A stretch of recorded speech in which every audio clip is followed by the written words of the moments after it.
کیا ان کے پاس تمہارے پروردگار کی رحمت کے خزانے ہیں جو غالب اور بہت عطا کرنے والا ہے؟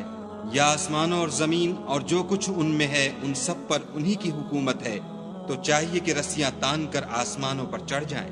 یہاں شکست کھائے ہوئے گروہوں میں سے یہ بھی ایک لشکر ہے۔ ان سے پہلے نوح کی قوم اور عاد اور میخوں والا فرعون اور اس کی قوم کے لوگ بھی جھٹلا چکے ہیں، اور سمود اور لوط کی قوم اور بن کے رہنے والے بھی یہی وہ گروہ ہیں۔ ان سب نے پیغمبروں کو جھٹلایا تو میرا عذاب ان پر آ واقع ہوا، اور یہ لوگ تو صرف ایک زور کی آواز کا جس میں شروع ہوئے پیچھے کچھ وقفہ نہیں ہوگا انتظار کرتے ہیں، اور کہتے ہیں کہ اے ہمارے پروردگار ہم کو ہمارا حصہ حساب کے دن سے پہلے ہی دے دے۔